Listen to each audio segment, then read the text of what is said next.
The night Tomas Reed went missing, the wind pushed hard against the courtyard oaks, so their winter-bare branches scratched the brick like a dull saw. Harbour Court always sounded like it was rehearsing a complaint, but that night the building felt personal about it. Lena Park, the superintendent, had her head inside a laundry machine that wasn't draining when Maya Reed came through the basement door with hair stiff from the cold and eyes that hadn't slept. "He's not answering," Maya said, no greeting, just a voice that displayed the shape of panic. "It's been all day. He never doesn't answer me." Lena wiped her hands on a rag. Tomas was a paramedic. Night shifts, long shifts, too much death, the kind of job that made certain silences feel earned. "Maybe he caught overtime," Lena said, though she already knew she'd be walking upstairs within the minute. "Let's check his place." They climbed the 12 flights in the half-lit stairwell because the elevator had developed a habit of sulking between floors, and Lena didn't trust it to behave during a search. On the way up, she noticed the familiar headache settling behind her eyes, a dull pressure like a storm trying to establish a front inside her skull. Tenants had been complaining about that. Headaches, metallic tastes, dizzy spells. She'd placed requests. The company said the detectors were fine. 4B smelled like bleach when Maya's spare key turned. Inside, a coffee mug on the counter tilted, a black puddle spread under it, filming over at the edges, a picture frame on the floor, glass broken, photo of Tomas with their mother smiling crookedly under kitchen light, a radiator humming with a tiny beat you could feel more than hear. There was a smear of something dark under it. Menacing, if you wanted it to be. Suggestive, if you didn't. "Call him," Lena said. Maya called. It rang on the counter and vibrated itself off the edge, tumbling into the coffee. Maya yanked it out, swore softly, and pressed it to a dish towel, but the screen showed only a flicker and a bubble trapped like a thought. Lena noticed a notebook on the table, spiral half-spent, page open to rows of dates and apartment numbers linked by arrows, little excess beside some of them. A pattern. "What's this?" Maya leaned in. He was tracking headaches. She tapped the dates. He said it wasn't just in his head. He said the building was doing something to people. The radiator's hum shifted. Lena crouched and ran a finger along the baseboard. The smear wasn't blood. It was rust, rubbed by a damp cloth until the paint showed thin. "Someone made this look worse," she said, feeling foolishly certain. "Why would he? Why would anyone stage it?" "Because nobody listens until it looks like a story," Lena said, thinking of the owner's notices with their careful wording. Redevelopment plans, generous buyout offers, time-sensitive opportunities. A stack of glossy mock-ups had appeared in the lobby last week, all glass and cedar and happy dogs. The security camera in the hall outside 4B wore a black square of tape like an eye patch. The DVR in the office had reported a file system error 2 days ago, right after the city posted a revised environmental inspection date, moved up by a month. At 2:13 a.m., the knocking started. They were sitting at Tomas's little table, Maya flipping through the notebook, Lena replacing the filter in the vent because it was grey as chimney soot, when the first knock came from the wall behind the fridge. Not loud, firm. Then 2 more, spaced precisely by the clock's second hand. Then nothing. Maya looked up, and the wind pulled at the windows as if mimicking curiosity. "It's the pipes," Lena said automatically. "Water hammer. Old building." But the regularity of it made some other part of her tighten. In the vent, tucked behind the filter, Lena's fingers hit a small metal edge. She drew out a brass key on braided twine, the tag scored with a tidy, workmanlike hand. B2. "Basement 2, she said, holding it up so the light caught the scratches. Maya's face changed the way faces change when fear finds utility and begins to burn. "You know a way down there?" Maya asked. Lena did. There were places in Harbour Court that the blueprints pretended not to remember. doors that had been painted over so dutifully that only a ridge in the wall told you a handle had ever existed. Lena kept the maintenance keys on a ring heavy enough to anchor a boat. Somehow, this one felt heavier. They listened to the wall for another minute that neither of them wanted to explain. Then they stood, and Lena pocketed Tomas's key, and the two women went looking for a door the building had tried to forget.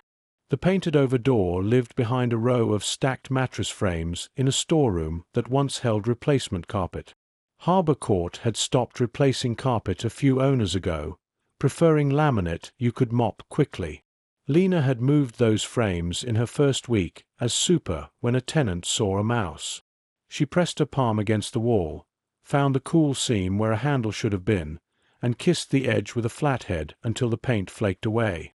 The brass beneath kept its memory. The B2 key slid and stopped with a small, intimate click. "Flashlight?" Maya asked. Lena thumbed her phone light and handed another from her pocket to Maya. They ducked into a stairwell that didn't exist on any plan, the steps narrower, steeper, with a faint, sour smell of stale laundry and wet cardboard. The wind became a muffle. The building's other noises thinned, as if they'd stepped behind the soundtrack. Basement 2 wasn't a room. It was a world of passages, old utility corridors, a disused fallout shelter, a maze of cinder block and conduit, walls painted in a green that might once have reassured. Somebody had been here, recently enough that a thin trail of dust showed shoe prints overlapping and backtracking. There was a cot in the shelter with a grey blanket and a half-eaten protein bar on a plastic crate beside it. On the crate, a notebook with the first half of its pages torn clean. On the wall by the cot, a pinned map of the building's gas risers and water mains, with red XS marked at vertical stacks that matched the pattern in Tomas's notebook. "Jesus," Maya whispered. "He was living here?" "Or hiding," Lena said. She ran her light along the ceiling, where pipes ran like veins. In the corner, near a drain, CO detectors lay gutted, their shells open like white beetles. The landlord had told her replacements were on order. Footsteps above. Voices. A male voice, cool and professional. Lena recognized Victor Haynes from Delphi Properties, the kind of liaison who always brought muffins to meetings and used phrases like mutual benefit. Another, rougher, with the compressed vowels of a contractor. Their words found seams and leaked down. Pushed the inspection to next Friday. We need the units cleared. The paramedic? Handled. Or will be, depending on what he does. Just make sure nothing goes off this week. No more alarms. Lena touched her phone. It was reflex, opening the voice memo app, tapping record. She hated how steady her hand was. Maya's face was white as the flashlight beam. A small sound scraped behind them. They spun their lights and caught the afterimage of a shadow that had been looking at them from the corridor. Lena took 3 steps and saw a scarf folded on a pipe bracket, navy wool with a small tear at the edge. Tomas's. She'd seen it once when he came to the office with a leaky faucet complaint, fidgeting with the fringe while he explained that the leak wasn't just the drip, it was the idea of it. They moved deeper, following the corridors as they kinked and tucked under the building's belly. The air tasted wrong, a carbon tang that made the back of Lena's mouth go watery. She remembered every tenant's headache, every kitchen window painted shut against winter. She remembered the company's emails reminding her to triage requests, prioritize visible problems while larger system upgrades are planned for Q3. They found a small camera wedged into an air return, aimed toward a junction where 4 pipes met. Its SD card slot gaped, empty. Next to it, taped to the metal, a note in block letters. Follow the knocks. "Do you hear it?" Maya asked. At first, Lena didn't. Then, faint, like memory, the rhythm began. A single knock, pause, 2 knocks, pause, then 3 quick, a pattern that matched the shudder of the booster pump when demand surged at night.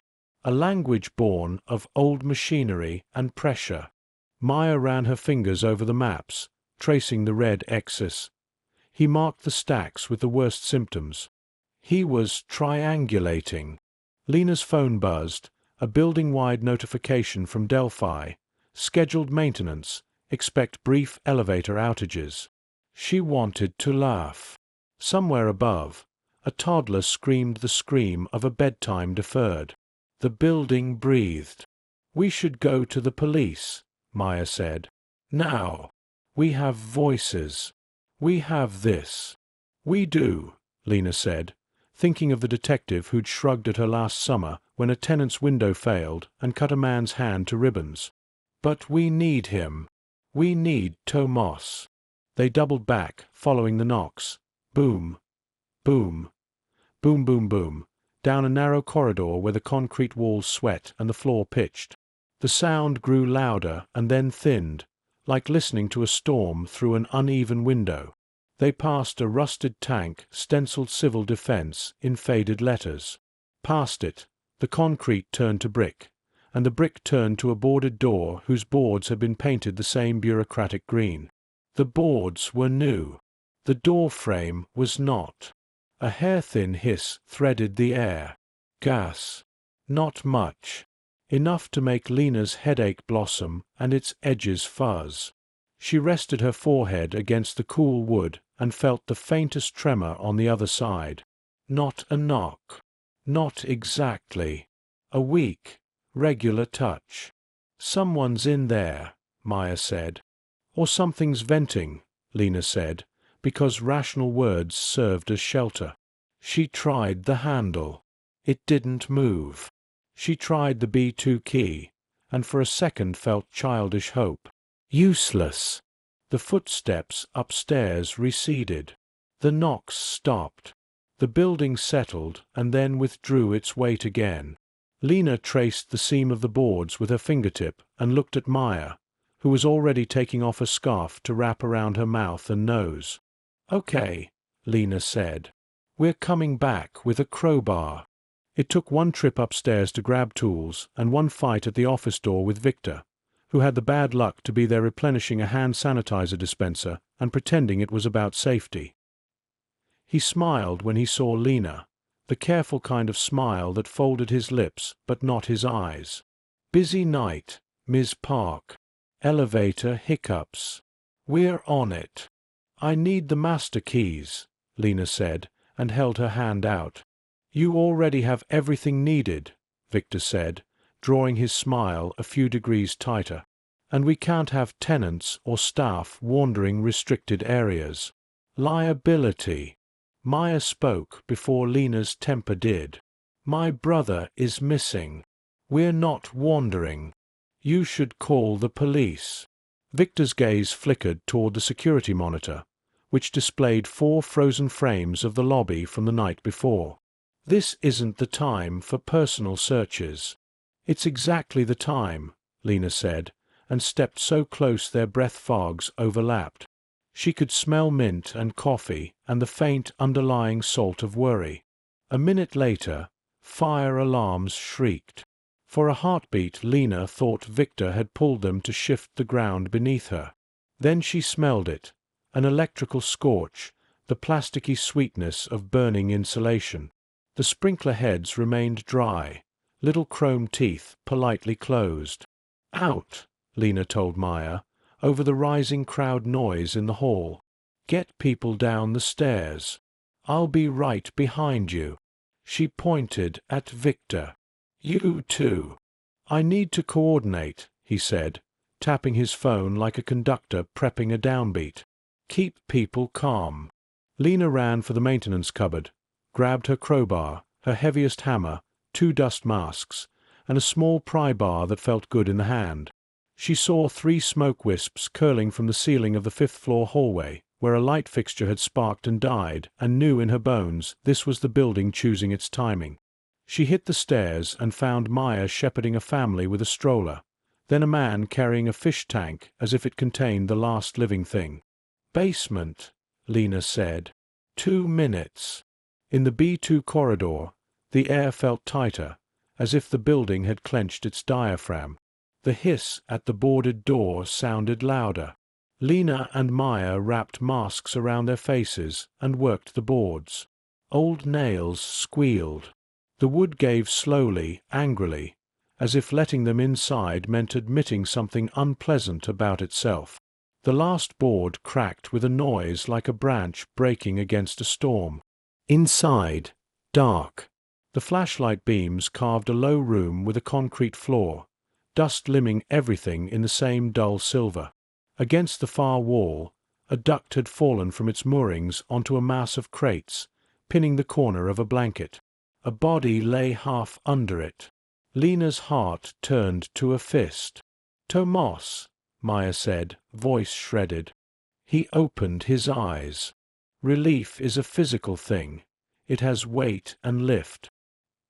He turned his head slowly, as if the air itself hurt. His forehead wore a crease shaped like the edge of a pipe. Dried blood blackened his temple. "Left bracket," he whispered. "Shear pin." Lena looked, found the bracket he meant, drove the pry bar under it, and leaned until something snapped like a bone. The duct rose enough for her to wedge the hammer beneath, then the crowbar, lever by lever until Maya slid Tomas into the open. He coughed once, a dry, angry bark, and tried to sit, then didn't. "My camera," he said. "Wall." It was there, a little thing taped above head height, SD card still slotted, the red light blinking like a heartbeat. Lena pocketed it. "You absolute idiot," she told him, because words needed a safe way out. "Needed proof," Tomas croaked. He touched Maya's sleeve and looked at her like a man watching the sun lift over a lake after thinking he'd die in the cold. "They saw me. I hid. Then metal. Footsteps. Voices again. Closer. Harder. Victor's voice. With the contractors. 'It's under control,' Victor said. 'We contain. We escort. Anything else damages the brand.'" Lena's headache peeled like a bell struck, over and over. "Can you walk?" she asked Tomas. He nodded once and then twice, a stuttered affirmation. Maya got under his left shoulder. Lena took the right. Together they moved as the building gave another of its low, seismic sighs. "Stop," Tomas said suddenly, breath hitching. "Shut off. Listen." They froze. In the pause, the knocks came again. A single knock, then a pause, then two. The booster pump. But under it, a tiny tapping, irregular, frantic, like a small animal's beak on metal. A different code, a different urgency. "Not pipes," Tomas whispered. "Laundry, shaft. A bird." "No." Lena set the thought aside. They turned toward the laundry corridor, where the building's bones narrowed into squeezed spaces. A freshly padlocked gate blocked the way. Victor's handiwork. Lena jammed the crowbar into the hasp and levered until the metal cried out and surrendered. They moved past asbestos-wrapped pipe like mummified limbs. Behind them, the voices guttered and grew. The contractor said, "I hear them," and somebody else snorted, "Leave it." Victor said nothing, which felt like a strategy.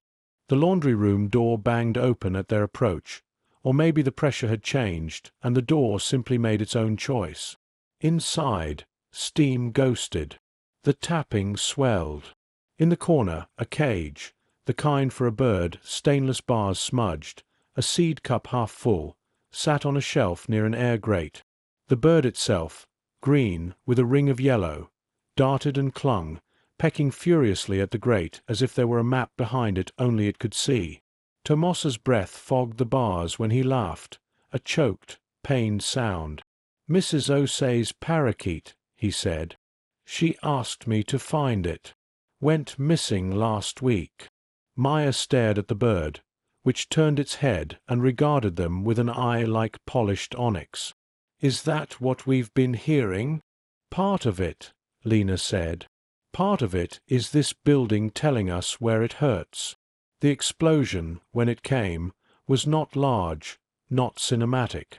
It was a deep, concussive thump from somewhere under their feet that turned dust into weather and knocked the lights dead. For a moment the darkness had the solidity of a wall.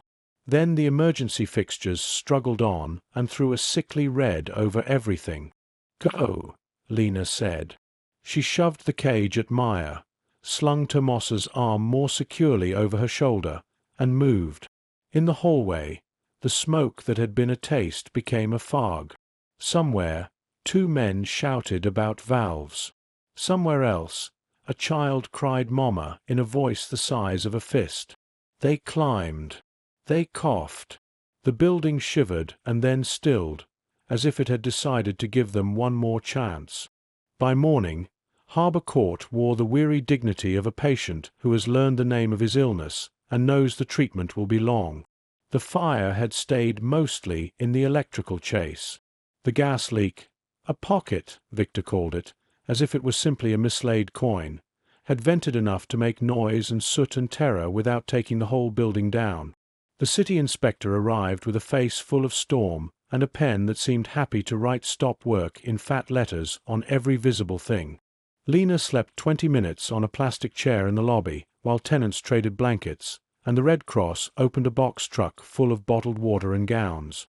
When she woke, Detective Klein was sitting across from her, one ankle balanced on his knee, the picture of patience his eyes did not endorse. "You recorded Mr. Haynes last night," he said. "I recorded voices," Lena said, and set her phone on the table. "You can decide who they belong to." He listened to the clip, smiled once in a way that had nothing to do with humor, and said, "And an SD card?" "From a camera in a forbidden hallway," she said, and slid it over. "Contains our missing man's confessional. If you're lucky, it contains a date stamp." They watched it on his tablet, Tomos in the dim of B2, speaking to the small red light like it was the last honest witness. He talked about headaches and hisses, about excess on a map, about fire doors painted shut and detectors that failed in chorus. He admitted he spilled coffee on his counter to make a tableau and knocked a picture to the floor, because I don't want to be an anecdote. He talked about making the building talk in reply, how the pipes would carry his knocks, how the booster's rhythm could be a code. He said, "If I disappear for a few days, it's because I'm hiding under your feet until someone comes looking."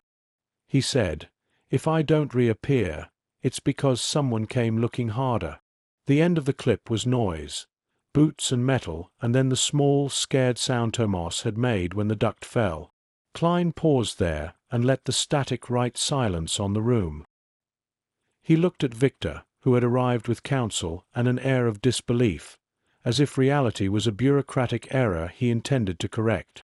"Mr. Haynes," Klein said, "I'm going to ask you to come with us." Victor adjusted his coat. "On what basis?" he asked, too bravely.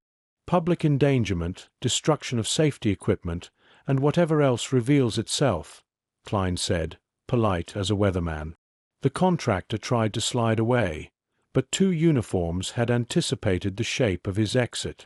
Maya stood beside Lena and breathed like a person relearning how.